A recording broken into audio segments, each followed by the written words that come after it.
breaking out of a sales slump. Do you know what that is? I'm going to say these words once and only once. It's like military and intelligence. You do not put them in the same sentence. Time and management, you do not put them in the same sentence. This is looking at utilizing your available time as efficiently and effectively as possible. I.e., do not call meetings and call everybody into the meetings that don't need to be in the meetings, etc. But this is looking at your own time usage.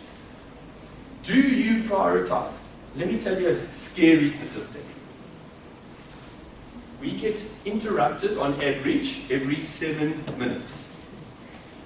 But it takes us 22 minutes to get back to the same level of concentration we were at before we were interrupted.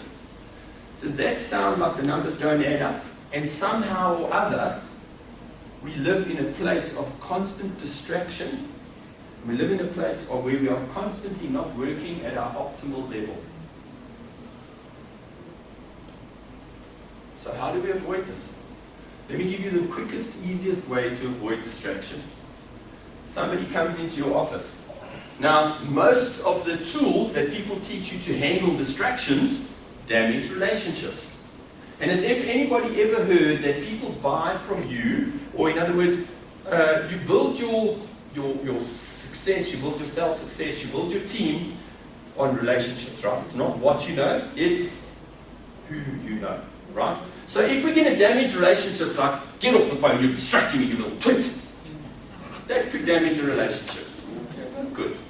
But what do we do to be firm and assertive, yet not damage the relationship? What you do is, the best example I ever heard was, I was listening to a CD the other day when I was driving in my car, and this guy's a stone mason, and he was working in a chimney, and he said, he phoned, and he went, I'm in a chimney, what can I do for you? You're not going to make small talk now, the oak's in the chimney. Okay? So what do? The person comes into your office, and you say to them, hi, I'm busy with a really, really important report that needs to be finished in an hour. How can I help you? Nah, let me have a chat. How's it going, man? The person's going to say, ooh, I can see you busy. Because now they want to actually do one of three things. They want to arrange a meeting with you where they can have a long discussion. They want a quick answer. Or they want you to put something on your to-do list. So in other words, it's going to be something on your to-do list, something on your calendar, or it's going to be a quick exchange. But where's the problem? Somebody comes into our office and you go, how's it, John? How are you doing? No, I'm fine, man. Yes, I tell you what, did you notice the weather this morning? Yes, I tell you what, I was driving in here. That sunrise was amazing. Nothing to do with the distraction, right? But we're shooting the breeze because we're not quite sure how to get to the point. And more importantly, even when we've got to the point, we're not quite sure how to end. So it's like, thanks for that information. What are you doing the rest of the day? No, just sitting here.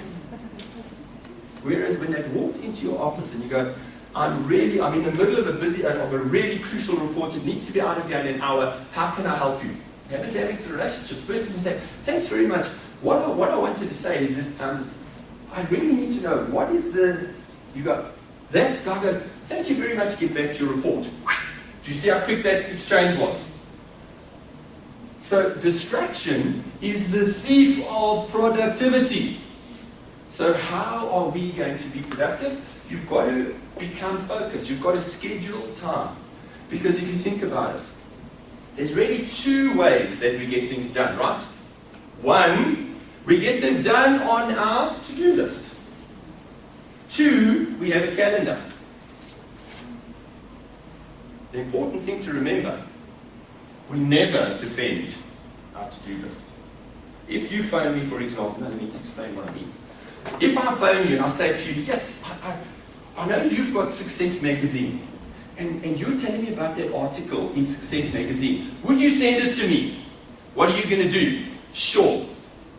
Send article from Success Magazine to Corey on my to-do list. I don't defend it. I do nothing. I add to my to-do list. But if I phoned Kim, for example, and I say, Kim, next Monday at 2:30, what you doing? What's she going to do? Hold on. Oh no, sorry, I can't make 2:30 on Monday, but I can make 1:30 on Wednesday and 2:30 on Friday. So she's defending her calendar. but she's adding to her to-do list. So there's two ways we monitor and we manage our time. One is with a to-do list, the other one is with a calendar. A calendar we defend, but this is the challenge. We also have two ways that we use our time. One, we use our time for activities to avoid pain. Those are activities that we just have to do, like reading our emails, like putting out the trash, like building a website, okay? Stuff we do to avoid pain. Or, for example, Corey phoned and asked me for that article in Success Magazine, and I added it to my to-do list. What's the pain of not sending it to Corey? Damage to the relationship. Corey's going to start to distrust me. Corey's going to not like me. So that is an activity to avoid pain. So it's on my to-do list. So all my activities to avoid pain are on my to-do list. Activities for gain must be on your calendar. What are activities for gain? Activities for gain are things like doing an MBA, learning a new language, learning product knowledge, attending a course like this, and then taking this course material and turning it into something meaningful and valuable for you. Those are activities for gain. But what happens? The activities to avoid pain never go away. So our to-do list never disappears. So if we only do stuff on our to-do list, we're just avoiding pain. We're not actually growing or expanding. So, if we want to do activities for gain, in other words, activities that are going to help us to become better, goals are activities for gain. Anything that you do that helps you to grow, become smarter, become more productive, become more efficient, those are activities for gain. Imagine if I put those activities for gain on my to-do list. They'll never get done. However, if I put them on my calendar, what happened when I phoned Kim and I said, Kim, I would like to have a meeting with you at 1:30 on Monday. She went and did something. She defended it. She said, I can't. I have to meet you. So there's my challenge. The only way we can ever achieve goals, the only way we can ever take this material, this incredible material that you've learned for the last 3 days, and turn it into something meaningful. Because all it is right now, ladies and gentlemen, is knowledge. Is knowledge power? The real answer is no. Organized knowledge that is applied and utilized is power. This computer, when it's connected to the internet, there's not a single thing that I can't Google. That's knowledge, right? How successful is that computer? So knowledge is not power. It's when I take knowledge, I organize it, and I use it, I apply it, then it becomes power. How do I take this knowledge that you've learned over the last 2 days and organize it and apply it? I schedule time where? On my calendar. To actually revise it, to look at it, to organize it, to apply it. On my to-do list, it's just that rubbish stuff that I have to do. It just stops me, it only avoids pain. If I don't take out the rubbish, what's the pain? Well, it stinks and animals will invade my home.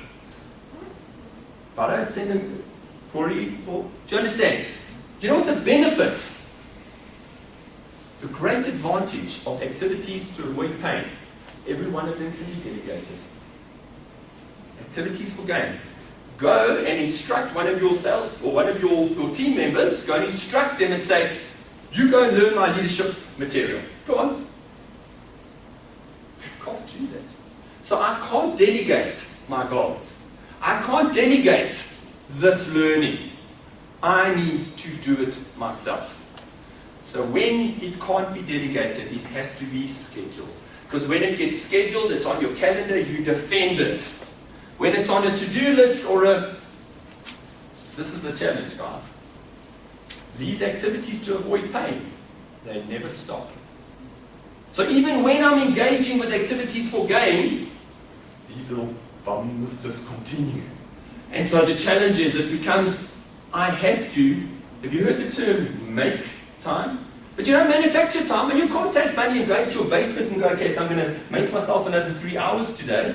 But what you can do is schedule. So I'm going to take some time from here, schedule it, and do the activities for gain.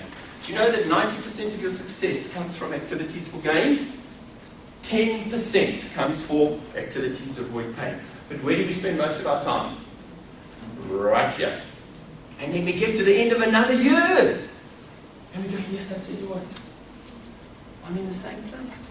Maybe I'm 10% in it, I don't know. But if I really want my life to change, and I want to introduce, I want to grow, because remember, you attract success by the person you become. As you become more, you attract more. You can only become more when you learn more, when you invest time here. Activities for gain. So we need to schedule it. Do you understand how important it is to use your calendar to put your goals on? To have a calendar to do what you need